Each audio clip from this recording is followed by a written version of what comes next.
اعوذ باللہ من الشیطان الرجیم بسم اللہ الرحمن الرحیم الحمد للہ رب العالمین الصلاۃ والسلام علی اشرف الانبیاء والمرسلین وعلی الطیبین الطاہرین المعصومین المظلومین اما بعد فقد قال رسول اللہ صلی اللہ علیہ وآلہ وسلم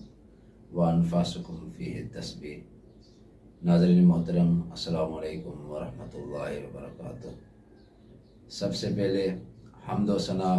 اس خالق کے لیے کہ جس نے انسان کو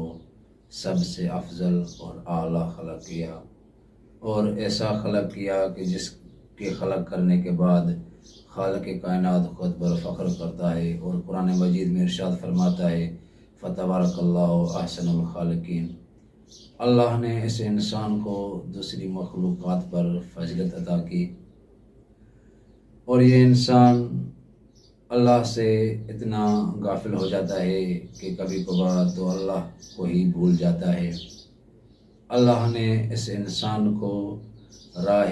راست پر لانے کے لیے ایک ماہ کو قرار دیا کہ جس کا نام ماہ مبارک رمضان ہے، کہ جس کے بارے میں رسول اکرم ارشاد فرماتے ہیں وَدُعَاؤُكُمْ فِيهِ مُسْتَجَابٌ وَأَعْمَالُكُمْ فِيهِ مَقْبُولٌ وَنَوْمُكُمْ فِيهِ عِبَادَةٌ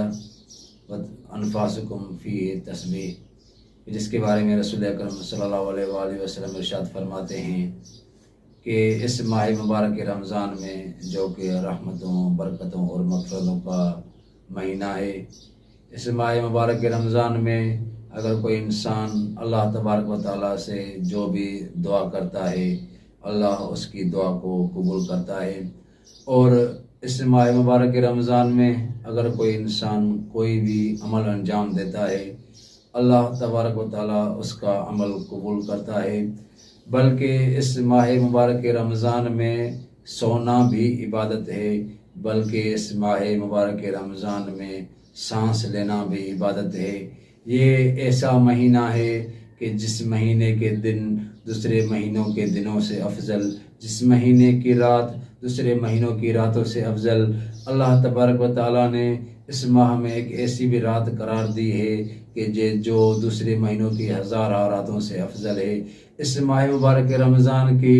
ہر گھڑی دوسرے مہینوں کی گھڑیوں سے افضل، ہر سا دوسرے ساعات سے افضل۔ اللہ تبارک و تعالیٰ نے اس ماہ مبارک رمضان میں اگر کوئی انسان کوئی بھی عمل کرتا ہے وہ عبادت میں شمار ہو جاتا ہے۔ امام علی بن ابی طالب نے رسول اکرم صلی اللہ علیہ وآلہ وسلم سے سوال کیا، یا رسول اللہ، اس ماہ مبارک رمضان میں سب سے بہترین اور اعلیٰ کام کون سا ہے؟ رسول اکرم صلی اللہ علیہ وآلہ وسلم نے فرمایا، یا ابو الحسن، اس ماہ مبارک رمضان میں سب سے بہترین اور اعلیٰ جو کام ہے وہ یہ ہے کہ اپنے آپ کو وہ محرمات سے پرہیز کرے، یعنی محرمات سے اپنے آپ کو بچائے۔ کہ ایسا مہینہ کہ جس میں انسان اللہ تبارک و تعالیٰ کا مہمان ہوتا ہے اور روزہ رکھتا ہے۔ اگر یہ انسان روزہ رکھتا ہے تو روزے کا مطلب یہ نہیں ہے کہ فقط اور فقط انسان اپنے آپ کو سارا دن کھانے پینے کی چیزوں سے پرہیز کرے، نہیں، بلکہ اس کا مطلب یہ ہے کہ اگر آپ نے روزہ رکھا ہے تو آپ کے ہاتھ کا بھی روزہ ہونا چاہیے، یعنی اس ہاتھ سے کسی کے اوپر ظلم نہ کریں۔ اگر آپ نے روزہ رکھا ہے تو اس کا مطلب یہ ہے کہ آپ کی زبان کو بھی روزہ ہونا چاہیے، یعنی اس زبان کے ذریعے سے کسی کی غیبت نہ کریں، کسی کو گالیاں نہ دیں۔ رسول اکرم صلی اللہ علیہ وآلہ وسلم کے زمانے میں ایک عورت اپنی کنیز کو گالیاں دے رہی تھی، حالانکہ وہ روزے میں تھی۔ رسول اکرم صلی اللہ علیہ وآلہ وسلم نے جیسے ہی سنا، رسول اکرم صلی اللہ علیہ وآلہ وسلم اس عورت کے پاس آئے اور کہا کہ اس عورت کے لیے کھانا لے کر آئیں۔ تو جیسے ہی کھانا لے کر آئے، رسول اکرم صلی اللہ علیہ وآلہ وسلم نے فرمایا کہ کھانا تناول کرو۔ اس عورت نے کہا، یا رسول اللہ، میں تو روزے میں ہوں، میں کیسے کھانا تناول کروں؟ تو رسول اکرم صلی اللہ علیہ وآلہ وسلم نے فرمایا کہ کیا اگر روزہ ہے تو روزے کے ذریعے سے گالیاں نہ دو، اگر روزہ ہے تو روزے کے ذریعے سے انسان گناہوں کو ترک کرے۔ اس ماہ مبارک رمضان میں کہ جس میں انسان کا ہر عمل اللہ تبارک و تعالیٰ قبول کرتا ہے، اس میں ایک بہترین عمل یہ ہے کہ کسی انسان کو افطاری کروائی جائے۔ افطاری کا ثواب رسول اکرم صلی اللہ علیہ وآلہ وسلم خطبہ شعبانیہ میں ارشاد فرماتے ہیں، اے لوگو، اگر تم میں سے کوئی انسان کسی برادر کو افطاری کرواتا ہے تو یہ ایسے ہے کہ جیسے اس انسان نے اللہ تبارک و تعالیٰ کی راہ میں ایک غلام کو آزاد کروایا، اور اللہ تبارک و تعالیٰ اس انسان کے پچھلے جو سارے گناہ ہیں وہ بخش دیتا ہے اور معاف کرتا ہے۔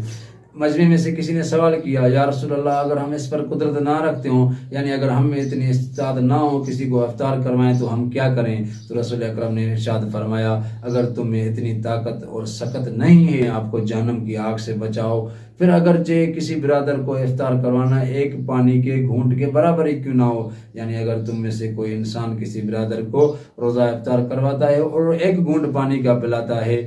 امام جعفر صادق علیہ السلام جامع احادیث شیعہ میں ارشاد فرماتے ہیں کہ اگر کوئی انسان کسی برادر کو روزہ افطار کرواتا ہے تو خداوند متعال 70 فرشتوں کو مقرر کرتا ہے جو اس شخص کے لیے اس رات سے لے کر اگلے سال کی اسی رات تک اس کا احترام کرتے رہتے ہیں۔ یعنی اگر کوئی انسان کسی برادر کو 10 ماہ مبارک رمضان کی رات کو روزہ افطار کرواتا ہے تو خداوند متعال اس کے لیے 70 فرشتوں کو مقرر کرتا ہے جو اگلے سال کی 10 تاریخ تک اس کا ہمیشہ احترام کرتے ہیں، ہر حالت میں احترام کرتے رہتے ہیں۔ آخر میں خداوند متعال سے دعا ہے کہ اللہ تبارک و تعالی ہمیں اس ماہ مبارک رمضان میں نیک عمل کرنے کی توفیق عطا فرمائے اور محرمات سے بچنے کی توفیق عطا فرمائے۔ والسلام علیکم ورحمۃ اللہ وبرکاتہ۔